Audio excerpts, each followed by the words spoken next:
ആഹാ, എത്ര സുന്ദരമായ റബ്ബർ തോട്ടം. ഔട്ട്സ്കേർട്ടിട്ട് നിൽക്കുന്ന റബ്ബർ മരങ്ങളെ കണ്ടാൽ വിമൻസ് കോളേജിലേക്ക് പോകുന്ന തരുണീമണികളെ പോലെ ഇല്ലേ? പക്ഷെ എന്ത് ചെയ്യാം, റബ്ബറിന്റെ വില ഇടിഞ്ഞിടിഞ്ഞിടിഞ്ഞ് പാതാളത്തിലെ മാവേലിക്കും താഴെയായി. മാവേലി ഞങ്ങൾ തന്നെ പണമായിട്ട് എന്താ ബന്ധം? അതെ, പണമാണല്ലോ പ്രശ്നം. ഈ തോട്ടം ലീസിനെടുത്തപ്പോ ഞാൻ വിചാരിച്ചില്ല പണത്തിന്റെ മൂല്യം റബ്ബറിനേക്കാളും താഴുവെന്ന്.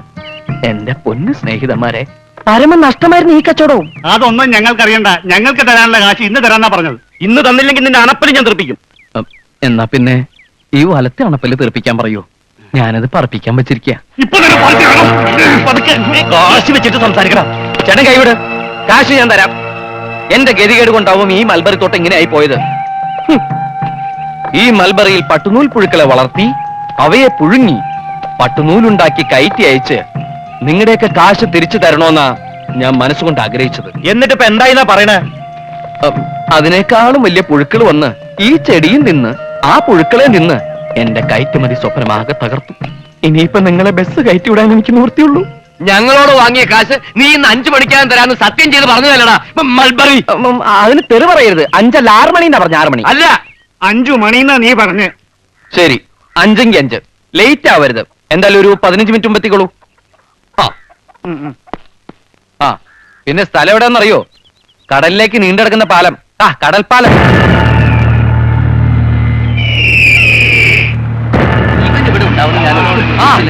എല്ലാവർക്കും നമസ്കാരമുണ്ട്. പെട്ടെന്ന് ഇങ്ങോട്ട് വരണം. 5 മണി എന്ന് പറഞ്ഞ 5 മണി.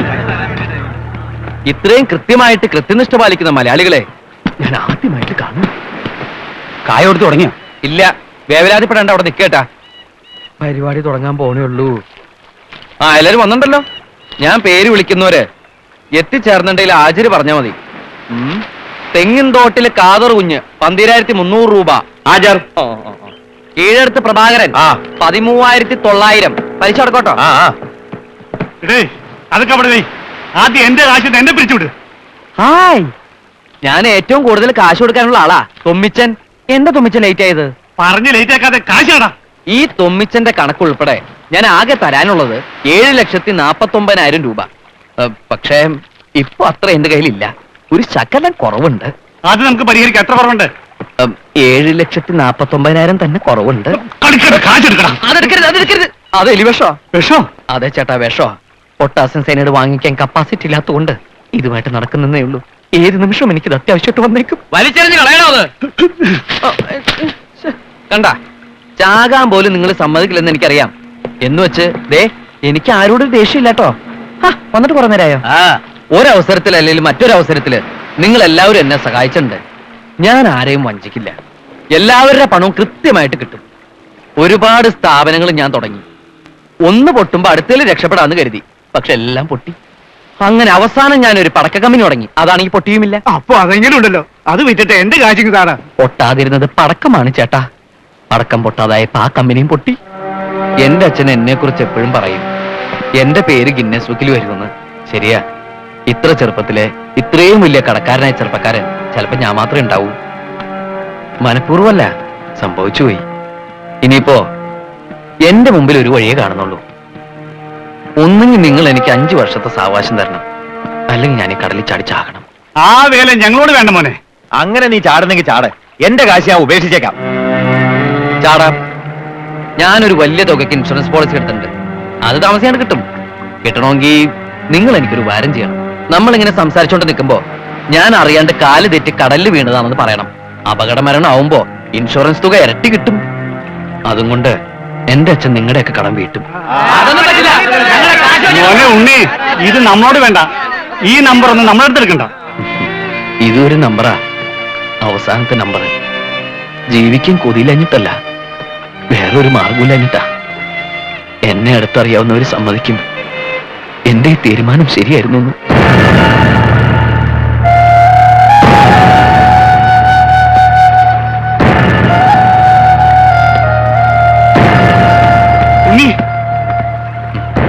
By, good by.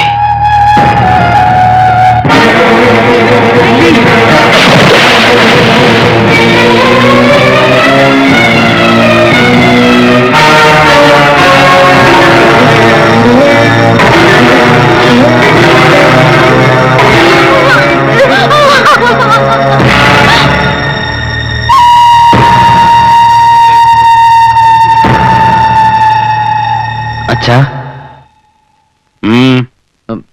ആരോ കാണാൻ വന്നിരിക്കണു. ഇപ്പൊ ഒരു മാർക്കിടുക. എന്താടോ? ഞങ്ങള് മാഷെ കാണാൻ വന്നതല്ല, ഉണ്ണിയെ കാണാൻ വന്നതാ. അതെ, എന്നെ കാണാൻ വന്നതാ. അച്ഛനെയും കൂടി കാണിക്കാന്ന് വിചാരിച്ച് വിളിച്ചതാ. ഞാനെന്താ അഭ്യാസം പഠിച്ച കുരങ്ങോ മറ്റോ ആണ് വരുന്നവരെയും പോകുന്നവരൊക്കെ വിളിച്ച് കാണിക്കാൻ? അയ്യോ, അച്ഛൻ ഇയാൾ അറിയില്ലേ? നമ്മുടെ പെരുമ്പോട്ടയിലെ സെൽവൻ. ആ, ചെമ്മീൻ കെട്ട് നഷ്ടത്തിലായപ്പോ ഈ സെൽവൻ എന്നെ സഹായിച്ചത്. പലിശ അടക്കം 10,40,000 ചില ഉറുപ്പിക ഞാൻ ഇയാൾക്ക് കൊടുക്കാനുണ്ട്. അവധി പറഞ്ഞ് ഞാൻ മടുത്തു. ഇപ്പൊ ഇയാൾക്കെന്നെ തീരെ വിശ്വാസമില്ലാണ്ടായിരിക്കണു. അച്ഛൻ ഇപ്പൊ കാശ് കൊടുക്കണ്ട, ഒരവധി പറഞ്ഞാ മതി, അയാൾ സമ്മതിക്കും. ഒരവധി പറയാനും കൃത്യമായിട്ട് മുങ്ങാനും നിന്റെ അത്രയും കഴിവ് എനിക്കില്ലടാ മോനെ. അത് ഇയാൾക്കും അറിയാം. അതുകൊണ്ടല്ലേ അച്ഛൻ പറഞ്ഞാ സമ്മതിക്കാന്ന് പറഞ്ഞത്. അച്ഛൻ എന്നെ ഒന്ന് സഹായിക്കണം, അല്ലെങ്കിൽ ഞാൻ തൂങ്ങിച്ചാവേണ്ടി വരും.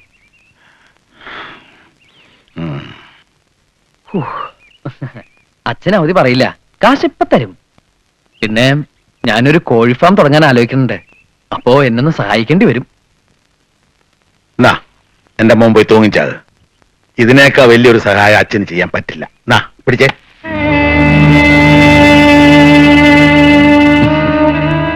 നിനക്ക് താഴെ 2 പെൺകുട്ടികളുണ്ടെന്നുള്ളത് ഓർക്കാതെ കയ്യിലുള്ളതും കൂടി ഞാൻ നിനക്ക് വേണ്ടി ചെലവാക്കിയത്. എന്തിനാ? ഒരു കരപറ്റി കാണാൻ. എന്നിട്ടിപ്പൊ നാട് മുഴുവൻ കടുവാക്കി മനുഷ്യന് പുറത്തിറങ്ങി നടക്കാൻ വയ്യാണ്ടായില്ലേ? ഇപ്പൊ വീട്ടിലിരിക്കാൻ വയ്യാണ്ടായി. ഒന്നിനും കഴിവില്ല. നീ പറഞ്ഞില്ലേ തൂങ്ങിച്ചാവുമെന്ന്? അത് തന്നെയാ ശരി. അതിന് 100-ൽ 100 മാർക്ക്.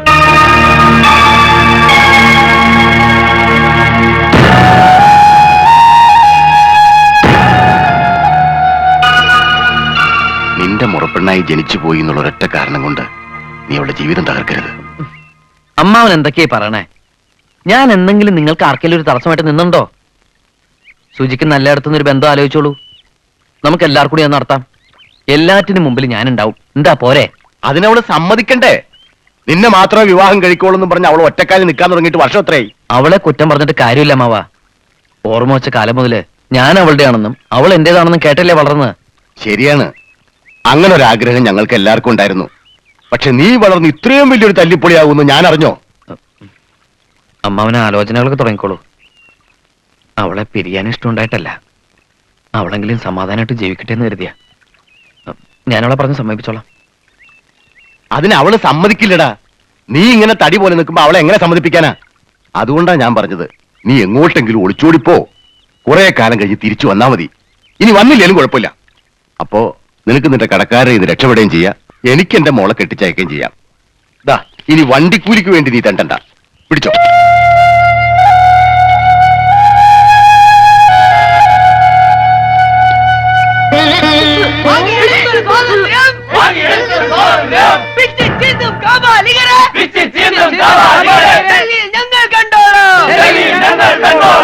സോണിയാഗാന്ധി സിന്ദാബാദ്, പ്രിയങ്ക ഗാന്ധി സിന്ദാബാദ്, രാഹുൽ ഗാന്ധി സിന്ദാബാദ്. എന്താ ജാഥയിലൊക്കെ ഉണ്ണിട്ട് രാഷ്ട്രീയ പ്രവർത്തനം തുടങ്ങിയോ? ഏയ്, രാഷ്ട്രീയ പ്രവർത്തനമൊന്നുമല്ല. ജാഥയിൽ കയറി വരുമ്പോ കടക്കാര് പിടിച്ചു നിർത്തില്ല. രാവിലെ BJP-ക്കാരുടെ ജാഥയിൽ കയറി വന്നാ അവരാ പോസ്റ്റ് ഓഫീസിന്റെ അവിടെ ഇപ്പൊ കിഴക്കോട്ടേക്ക് ഒറ്റ തിരിച്ചില്ല. പിന്നെ ഈ ജാഥ പറഞ്ഞവര് വെയിറ്റ് ചെയ്തു. അതാ ലേറ്റ് ആയത്. ഇങ്ങനെ എല്ലാവരുടെയും ജാഥക്കാരെ ഇറങ്ങിയ അവരെല്ലാം പറയില്ലേ? പറയും. അവര് പറഞ്ഞാൽ ഞാനും ഏറ്റു പറയും. ഈ ഉണ്ണിയുടെ ഒരു കാര്യം. വാ, എന്താ അങ്ങോട്ട് പോണേ? വീട്ടിലേക്ക് ഇപ്പൊ പോണ്ട. എനിക്ക് നിന്നോട് കുറച്ച് സംസാരിക്കാനുണ്ട്. വാ. എന്താ ഇപ്പൊ ഇങ്ങനെയൊക്കെ പറയണേ? മനസ്സിൽ നന്മ മാത്രമുള്ള കുട്ടിയാ നീ. നിന്നെ പിരിയാന്ന് പറയുമ്പോ ഈ എന്നെ തന്നെ കീറി മുറിക്കുന്ന പോലെ എനിക്ക്. ഇപ്പൊ നീയും എനിക്ക് നഷ്ടപ്പെടണം. അതാവും വിധി. ഈ നഷ്ടവും ഞാൻ സഹിച്ചേ പറ്റൂ. ഇങ്ങനെ വേണ്ടാത്തൊന്നും ചിന്തിക്കണ്ട. കല്യാണം എന്നൊക്കെ പറഞ്ഞ് ഞാൻ ഉണ്ണിയേട്ടനെ ബുദ്ധിമുട്ടിക്കുന്നുണ്ടോ? ഇല്ലല്ലോ. ഉണ്ണിയേട്ടന്റെ പ്രശ്നങ്ങളൊക്കെ തീരട്ടെ, ഞാൻ കാത്തിരുന്നോളാം. എത്ര കാലം എന്ന് വിചാരിച്ച കാത്തിരിക്ക? വേണ്ട. എന്നായാലും എപ്പോഴായാലും നമ്മൾ ഒരുമിച്ചൊരു ജീവിതം ഉണ്ടാവുമല്ലോ, അത് മതി എനിക്ക്. ഇല്ല, അതുണ്ടാവില്ല. ഒരു മൺതരിയെ പോലും താങ്ങാനുള്ള ശക്തി എനിക്കില്ല ഇപ്പോ. ഈ അവസ്ഥയില് നീ എനിക്കൊരു ഭാരമാണ്. ഒഴിഞ്ഞു പോയേ പറ്റൂ. ഇൻക്ലാബ് സിന്ദാബാദ്. നീ വേഗം പൊക്കോ. ഈ ജാഥ കഴിഞ്ഞാൽ പിന്നെ വീടിന്റെ അടുത്തേക്ക് വേറൊരു ജാഥ ഇല്ല. ഇത് ലാസ്റ്റ് ജാഥയാ. തോറ്റ ചരിത്രം കേട്ടിട്ടില്ല തോറ്റിട്ടില്ല തോറ്റിട്ടില്ല തോറ്റ ചരിത്രം കേട്ടിട്ടില്ല തോറ്റിട്ടില്ല തോറ്റ ചരിത്രം കേട്ടിട്ടില്ല ചെങ്കൊടിയാണ് കട്ടായം ചെങ്കൊടി സമരം തോറ്റ ചരിത്രം കേട്ടിട്ടില്ല മുതലാളിത്തം തൊലയട്ടെ മുതലാളിത്തം തൊലയട്ടെ മുതലാളിത്തം തൊലയട്ടെ മുതലാളിത്തം തൊലയട്ടെ ഈ ഗുലാബ്. ഒരാഴ്ചത്തേക്കുള്ള റേഷനെങ്കിലും നീ ഈ കുടുംബത്തെ എത്തിച്ചിട്ടുണ്ടോടാ? ഈ ചോദ്യം ഇനി ചോദിക്കരുത്. ദേ, ഒരാഴ്ചത്തേക്കുള്ള റേഷനും ഒരു ദിവസത്തെ കറിക്കുള്ളതുണ്ട്. അയ്യേ ഇതെന്താ മീൻ കൊണ്ടുവന്നിട്ടുണ്ടോ? ഇവിടെ മീൻ കൊണ്ടുവരാൻ പാടില്ലെന്ന് എനിക്ക് അറിഞ്ഞൂടാമേ. പിന്നെന്താ ഒരു നാറ്റം? അത് ഞാൻ 2 വട്ടം മീൻ അങ്ങാടിയിൽ ചുമന്നു. Just for change. പൈസക്ക് അമ്മ ഇതൊക്കെ വേഗം ഊണുണ്ടാക്കിയേ, ഞാൻ കുളിച്ചിട്ട് വരാം. അമ്മ ഇരിക്കണല്ലേ? ഞാൻ പിന്നെ ഉണ്ടോളാം. അത് പറ്റില്ല. ഞാൻ അധ്വാനിച്ചുണ്ടാക്കിയായിരുന്നു ഒരു പിടിയെങ്കിലും കഴിക്കമ്മേ. നിനക്ക് എന്താ പറ്റിയത് ഉണ്ണിയെ? അമ്മ കഴിക്കേ. അമ്മേ, എന്റെ പ്രകടന പത്രികയില് ഞാൻ അമ്മയ്ക്ക് കുറെ വാഗ്ദാനങ്ങൾ തന്നിട്ടുണ്ട്. വലിയ വീടും കാറും അങ്ങനെ പലതും. എന്താ എല്ലാം ശരിയായോ? ഇല്ലമ്മേ, അതൊന്നും എന്നെ കൊണ്ട് സാധിക്കില്ല. എനിക്കൊന്നും വേണ്ട ഉണ്ണിയെ. നിന്നെ ഈ കടക്കാരിട്ട് ഓടിക്കണത് കാണാണ്ടിരുന്നാ മതി. ഇനി ആരെ കൊണ്ട് ഒരു ശല്യം ഉണ്ടാവില്ല. എല്ലാം അവസാനിപ്പിക്കാൻ ഞാനൊരു കൂട്ടം ചെയ്യാൻ പോവാ. അതെന്താ? ഒക്കെ കഴിയുമ്പോ അറിഞ്ഞാ മതി. അറിയുമ്പോ അമ്മയ്ക്ക് ഒരുപാട് വിഷമം ഉണ്ടാവും. എന്നെ ശപിക്കരുത്. അച്ഛന്റെ ദേഷ്യമൊക്കെ മാറുമ്പോ അച്ഛനോട് അമ്മ പറയണം, ഈ ഉണ്ണി പാവായിരുന്നു. അറിഞ്ഞോണ്ട് ഒരു തെറ്റും ചെയ്തിട്ടില്ല.